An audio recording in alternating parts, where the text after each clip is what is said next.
I believe you're one of the MPs who agrees with the Home Secretary and the Business Secretary that it is time for us to quit the European Convention on Human Rights so we can make our own decisions about how we treat migrants, and in fact a whole other area of issues where you know, we voted to have our own sovereign nation making our own sovereign decisions, and I think millions of people around the country, a recent poll revealed that the majority of Brits are rather bemused by the fact we're still being ordered around by some European court.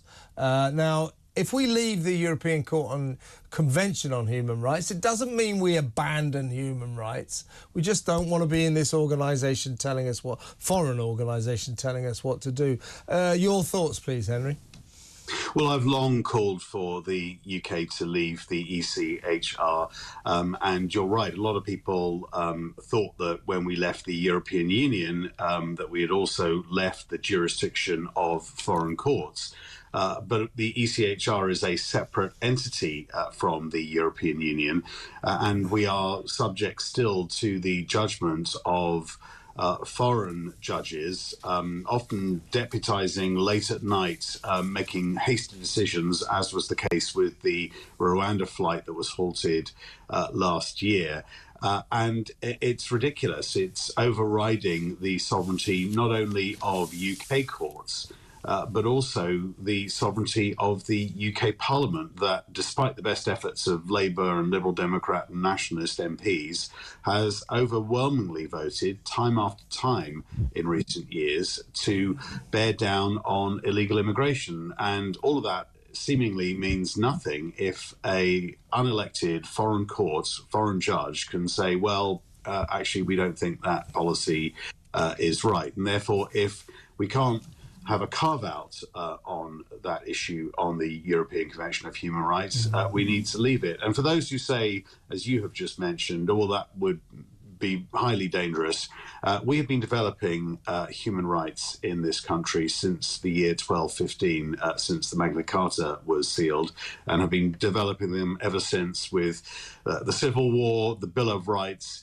long before most of those other European countries who are members of the ECHR even had democracies. For many of those countries who sit on it, there have been democracies for not much more than 30 years. So I won't take any lectures from other countries or international organisations on human rights and democracy and liberty as developed in this country.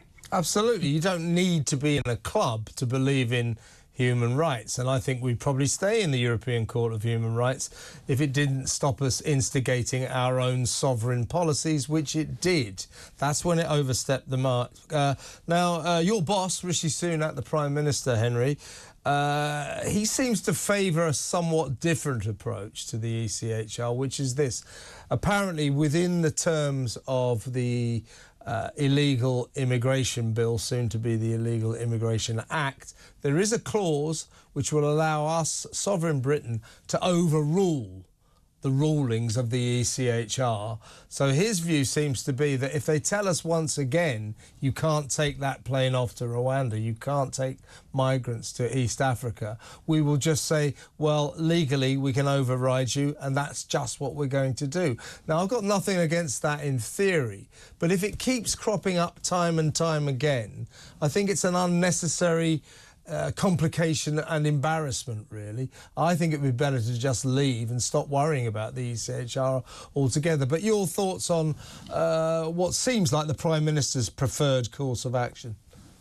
Well, it's better than inaction, and I do support the legislation that's been going through Parliament to strengthen illegal immigration laws to secure our borders far better than they have been up until now. But I'm always a little bit sceptical of clauses, because clauses can be interpreted by the courts, and if they interpret them in a different way to the government, then that clause is rendered almost meaningless. And of course, it's far more easy for a future left or left coalition government to rescind a simple clause in an Act of Parliament than it is if we've already left the European Convention on Human Rights.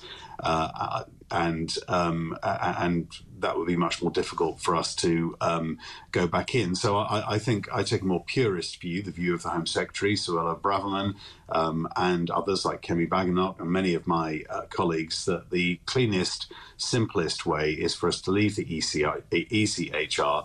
And as a country that has been developing human rights and democracy and liberty for hundreds of years, administer that system ourselves. Other countries do. The United States isn't subservient to some supranational court. The US wouldn't wear that for a nanosecond.